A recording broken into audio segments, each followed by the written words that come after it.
Yo, c'est Vega et bienvenue pour la review du chapitre 78 de Boruto. Je crois que c'est le 78. Mais pas sûr. Qui marque enfin le retour de Sasuke. On se demandait où il était passé Sasuke et il est là, il est de retour, il est chaud même. Et il agit, même s'il apparaît brièvement, il agit quand même avec Shikamaru. Donc voilà, on va revenir un peu sur les éléments de ce chapitre, de ce qui s'est passé à peu près en revue.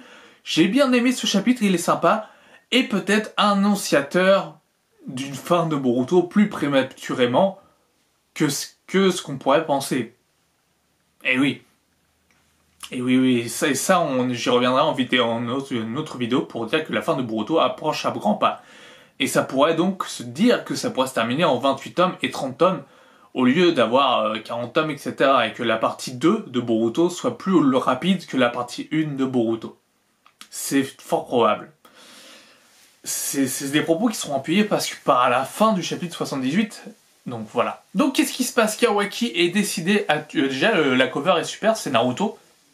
Mais on le voit pas. Au début, je pensais qu'on verrait Naruto au vu de la cover. Mais pas du tout. Pas du tout. On a une cover qui c'est Naruto, mais on le voit pas. On le voit pas du chapitre. Bon. C'est pas grave. Moi, je dirais plus le grand imbécile, tu vois, ça fait écho à Naruto. Un peu à comment on pourrait l'appeler maintenant. Et en fait, bah non, en fait, ça fait écho à Kawaki, puisqu'on l'appelle grand imbécile dans le chapitre. Enfin, dans la traduction que j'ai lue, c'était marqué le grand imbécile. Donc voilà. Donc Kawaki est déterminé à tuer Boruto, il sait où l'intercepter. Là où il y aura le combat quand ils seront adultes, comme eux pour la vallée de la faim entre Naruto et Sasuke, ils ont aussi leur propre lieu de prédilection de leur combat avec Boruto et Kawaki, qui sera sur la tête des Hokage.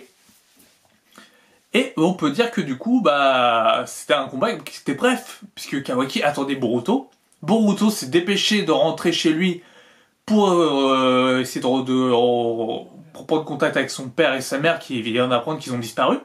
Donc c'est un choc. Et Sarada, ce qu'elle a fait, c'est qu'elle suit du coup Boruto pour protéger Boruto. Tout ça sous l'œil d'Ada qui dit que du coup Kawaki a fait disparaître le 7ème Hokage et sa femme. Et que Kawaki a l'intention de tuer de nouveau Boruto. Et Sarada comprend pas le de nouveau.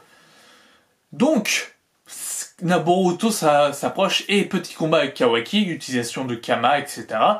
Et Boruto comprend pas pourquoi Kawaki veut le tuer. Kawaki lui dit que c'est très simple, que c'est un Otsutsuki et c'est une excellente raison, il possède Momoshiki. Donc je vois pas pourquoi Boruto ne le tuerait pas. Enfin, pourquoi il ne tuerait pas Boruto? Finalement, c'est une raison assez viable quand tu penses que Momoshiki Boruto est une bombe à retardement sur le village, sur Konoha et sur le monde Shinobi. Clairement. Et donc, pendant leur petit combat, ils se font arrêter par Shikamaru et la prise des... et il y a Sarada qui arrive pendant le combat. Et du coup, pour protéger Sarada, Boruto se met devant le coup de Kawaki et se prend dans l'œil. Et c'est comme ça qu'il a sa fameuse cicatrice qu'on voit dans l'épisode 1 de Boruto, ou dans le chapitre 1 de Boruto. Et qui devient Borg, comme son maître Sasuke. À croire que l'auteur aime bien qu'on crève des yeux dans sa série. Masashi Kishimoto aime bien qu'on crève des yeux apparemment. Mais ouais, donc c'est comme ça que Boruto perd son œil. Est-ce qu'on en attendait pas plus que venant de la part de Kawaki? Bah oui, clairement. Enfin moi j'en attendais un peu plus, un plus gros banger que du coup la part de son œil et juste d'un prémisse de combat entre Kawaki et Boruto. Je m'attendais à quand même un peu plus que ça. Et finalement, bah, on n'a pas eu ce petit plus, ce qui est dommage. Mais bon, on a eu quand même un bon chapitre en soi, c'était bien. Donc, Shikamaru immobilise Kawaki, Mitsuki le prend pour pas qu'il l'aspire avec son Kama, et sur le gâteau, Sasuke apparaît soudainement de nulle part pour essayer enfin avec le sabre sous la gorge de Kawaki et il lui dit bah écoute si tu fais un moindre truc louche je te tue quoi en gros. Alors que lui-même aussi est là contre Boruto au cas où que Boruto, je rappelle, redevient Momoshiki. Et c'est le cas, Momoshiki réapparaît, Boruto redevient Momoshiki et Momoshiki aspire grâce à son Kama le jutsu de Shikamaru. Ok, et il sauve Kawaki, et Kawaki s'en va. Est-ce qu'à partir de là, il y aura une course-poursuite pour voir où est Kawaki? Et là, du coup, on a les plans qu'on a vus dans les précédents chapitres du futur que Boruto a pu voir. Donc, serait intéressant, du coup, c'est une course-poursuite à la recherche de Kawaki. Ça pourrait être intéressant. Et à mon avis, ils le trouveront, puisqu'on voit Kawaki dans une forêt près à l'attaque. Donc, c'est possible qu'ils le retrouvent et que, du coup, il y a une bagarre qui se fasse. C'est fort probable.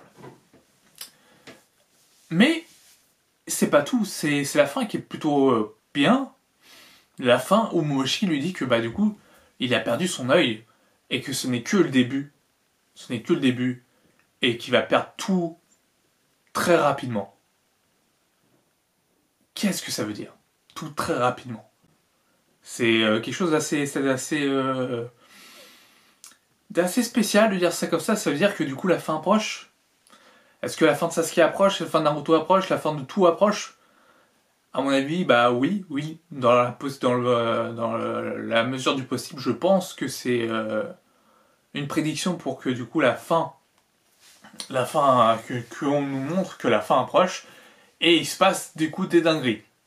Mais ça, c'est pas prêt de s'arrêter. Il va se passer encore plein de trucs sûrement avant la fin de Boruto, mais la fin de Boruto peut être très proche et donc peut s'arrêter au tome 30. On en parlera dans une autre vidéo, sûrement dans le mois en cours, entre deux chapitres pour en parler. Donc voilà, c'était à peu près mon avis sur le chapitre 78, qui était un bon chapitre, voilà, qui pouvait être mieux. Ça donne les prémices, ça donne les bases pour la suite, encore une fois. Ça sert de base, et on sait comment Boruto a perdu son œil. Voilà, c'est donc la faute de Kawaki. Et on connaît du coup la haine de Kawaki, et on commence à comprendre pourquoi il aime pas trop les shinobi. Voilà. Comme il dit, les shinobi sont voués à mourir jeunes contre Boruto, et il est déterminé de tuer Boruto. Voilà, c'est tout pour ce chapitre-là. N'hésitez pas à commenter, à mettre un pouce, à me dire ce que vous en avez pensé de ce chapitre. Est-ce que pour vous, les flashbacks, la vision du futur de Momoshiki, il y a quelques chapitres, est-ce que du coup ça va se produire là, prochainement, dans le prochain chapitre, ou dans les deux mois à venir? Ou pour vous, je ne sais pas s'ils vont oublier ce qui va se passer. Donc voilà, dites-moi aussi quel rôle les personnages auront d'importance pour la suite. Sur ce, partagez, commentez, etc. comme d'habitude. Portez-vous bien, je vous dis à une prochaine. Ciao, ciao.